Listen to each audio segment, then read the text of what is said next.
Hello guys, today I'm going to explain few situation of TSS.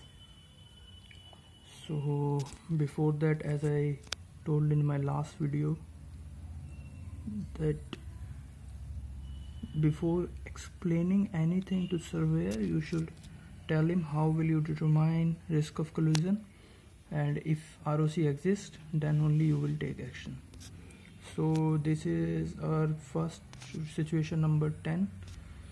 It's a TSS situation, and now this is a traffic separation scheme. I hope you all understood TSS. This is separation zone. This is on vessel going in this direction. This is like this. Okay, so in this situation we have seen this is on vessel, a power driven vessel, and this is a target vessel, also a power driven vessel crossing. So in this situation, if you have seen, I'll tell you few things before I start explaining this situation. First thing is that all rules, as per rule number 10A, all rules are applicable in TSS. Okay, or we also, because this is a part of in any condition of visibility. So if it is RV or it's vessel in sight of one another, both section rule will be applicable here. Second important thing is that about rule number 18, that shall we apply rule number 18 over here or not. So if you see as an exam point of view, don't say as per rule number 18, we do not apply rule number 18 in rule 9 and 10. Okay, so I'll tell again that we will not apply rule number 18 in rule 9 and 10. But in many books like Cockcroft or in your Bhandarkar, it has been written that if ROC exists, we can apply rule number 18 and take action according to rule number 18. We can determine which one is stand on or give way vessel as per rule number 18 if ROC exists. But as exam point of view, we do not apply rule number 18 in rule 9 and 10, which is narrow channel and traffic separation scheme. Okay, so I hope I'm clear. So in this situation, if you see, this is on vessel, a power driven vessel and a power driven vessel, target vessel crossing from starboard side. So as I said, this is a simple crossing situation which is in TSS. So as I told before, that this rule number 9 and 10 comes in section of in any condition of visibility. So there is a vessel in sight of one another. So rule number 15 can be applied over here. So we will apply rule number 15, which says if any vessel has another vessel on the starboard side, shall keep out of the way of other vessels. So in this way, on vessel responsibility. So it's a give way vessel, it's a stand on vessel. Okay, so in this case we can do two things. Either we can alter course to starboard and pass stern of the vessel, but before doing that we have to check that there is no obstruction in inshore traffic zone and depth is sufficient so that we can take action. Or another thing, we can also say that we can apply rule number 18 and let the vessel pass ahead. Now you will say this vessel is crossing, so it's her responsibility to keep clear. But no, because as per rule number 10C says any vessel shall avoid crossing lanes, but if obliged to do so, shall do it at a right angle. So she is doing at a right angle, so it's a stand-on vessel. It's our responsibility to keep clear of this vessel. Suppose this vessel is coming at angle like this. So in this case it will be her duty to keep clear, because she is now not crossing the lane at right angle, so it's her responsibility to be clear. So this is our situation number 10. It's a normal crossing situation. So now we will move to situation number 11. Okay, this is situation number 11. This is the same situation as I explained you before, a crossing situation, but in this case this is on vessel crossing the traffic separation scheme, and on vessel crossing the traffic separation scheme, this is target vessel in her traffic lane. So in this case also we have seen we have other vessel on our starboard side, so it's our responsibility to keep clear. Now what we can do? The only two things we can do in this case. Either we can alter course to port like this, go parallel with this shape, and then pass turn of that vessel like this. We'll pass turn of that vessel, but that's not so practicable. So the best way, as per rule number 15, which says avoid impeding the safe passage of another vessel, we shall reduce our speed. We shall reduce our speed as per rule number 8E. So we will apply rule 8E over here, and we will reduce speed and let this vessel pass ahead. Again, our own vessel is crossing the traffic separation scheme at right angle, so it's allowed in TSS for any vessel to cross any lane at 90 degree. If she is not doing at 90 degree, she is a giveaway vessel directly. But in this case we are crossing at 90 degree, but rule number 15 applies over here. We have another vessel on her starboard side, so it's our duty to keep away from this as per rule number 15. So what we do, we will reduce speed and let her pass ahead. So that's a simple situation. Now situation number 12. Okay, now this is a little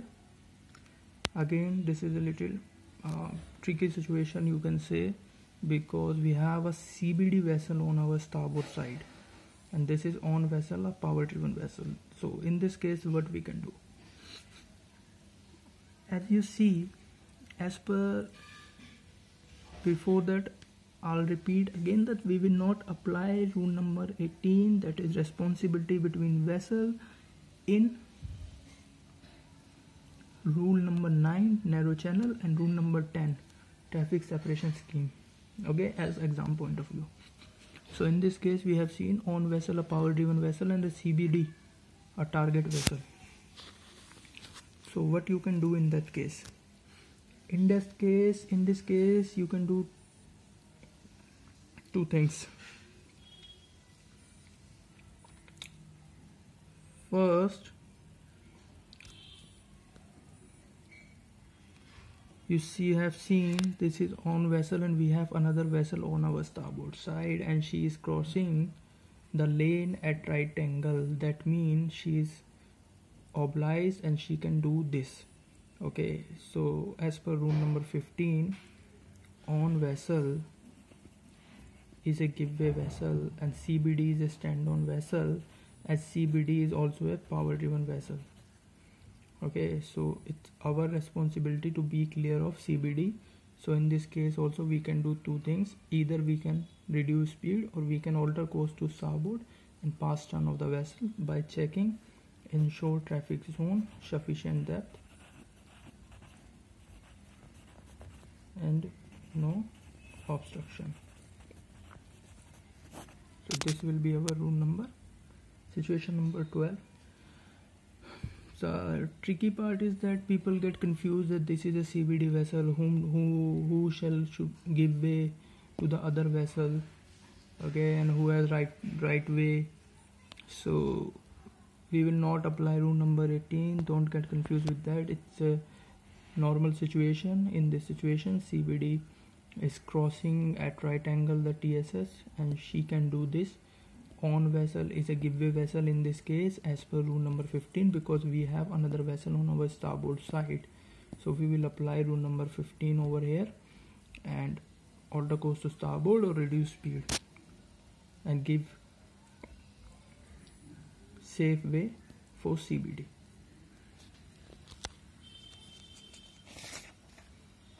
Okay guys, this is situation number 13. Now we have a on vessel here, and this is a fishing vessel, a target vessel which is crossing. So rule number 10I says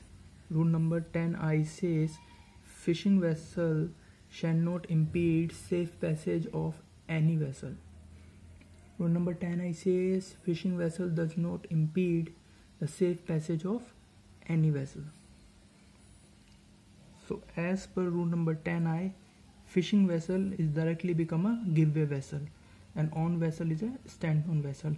And if we see that fishing vessel still not taking any action and CP is reducing, we will give 5 short blasts to fishing vessel. If she still doesn't do anything, doesn't take any action, we shall reduce speed as per 80. Now if we do as per 80, we can reduce speed and she can pass ahead, let her pass ahead. Okay, now in this case she is not obliged to cross at 90 degree. That's for only PD vessels. Fishing vessels as per rule number 10I shall not impede the safe passage of any vessel in TSS. So she is a giveaway vessel. If she doesn't take any action, we will 5 short blast to her so that to attract her attention. If she still doesn't take any action, we will reduce our speed as per 8E.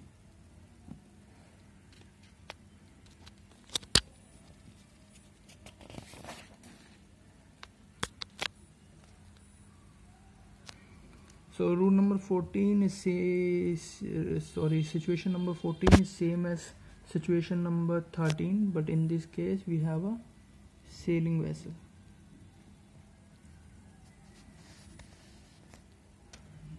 We have a sailing vessel here. Target vessel and on vessel is a PD. Rule number 10J says shall not impede the safe passage. Sailing vessel shall not impede the safe passage of a power driven vessel in TSS. So in this case also, sailing vessel is a giveaway vessel and on vessel is a stand on vessel. So we shall maintain course and speed. She shall reduce her speed, but if she doesn't take any action, sailing vessel doesn't take any action, give 5 short blasts, and as per 8E, reduce speed. Okay, we can alter course to starboard and pass turn of that vessel, but that's not so practicable. In TSS, our engines, most of the time our engines are on standby, so it will be practicable to reduce speed and let her pass ahead. If we go to, then we have to check inshore traffic zone, obstructions, then only we can pass stern of that vessel. So this is rule number 14. So I hope this will help you, and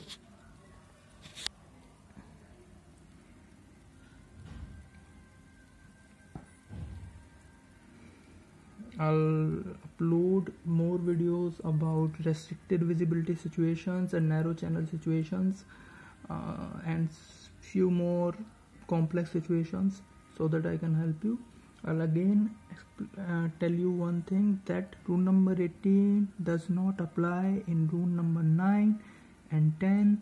As exam point of view, you must have seen, you must have read in many books like Bhandarkar or a book like Cockcroft. It has been written, if ROC exists, we shall take action as per rule number 18. Okay, because that will be that will be the answer for that. But if for exam point of view, we will say whatever action we are taking, surveyor may ask you on as per which rule you are taking action, so just tell him as per rule 8F. But most of the time he will not ask you that. But if he asks, just tell 8F, don't say rule number 18, maybe he'll directly fail you. So this is for today, and I'll upload another video soon. Thanks very much.